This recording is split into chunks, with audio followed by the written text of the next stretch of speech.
44 years. Producer, put on that. Called me back and I thank you. I forgot I had it here. I want the country to see why I made a mistake 44 years ago when I met this Negro man and he asked me to lift him up. He see me lifting up my little brother. There he is. And he said if I would lift him up and I lift him up and I have a regret, I should have throw him down. God forgive me for saying that because he turned out to be a serious disappointment. Show us the video so that the Negro people would see what the Minister of Environment, the nonsense he's talking. Okay?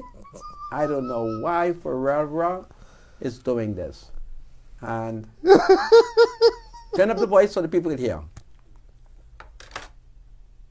Go ahead. Sure.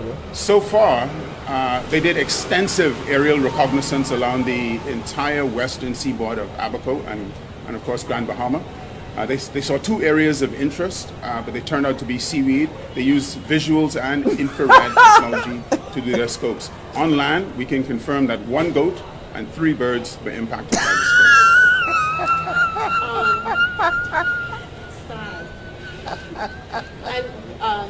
So, have there been any updates on what sort of impact we can expect this to have on?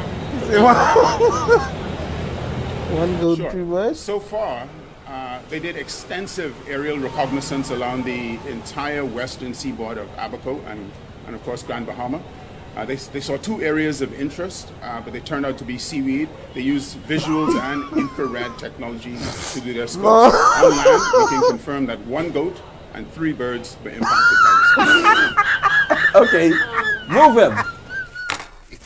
Move him before I lose this job and throw this after him.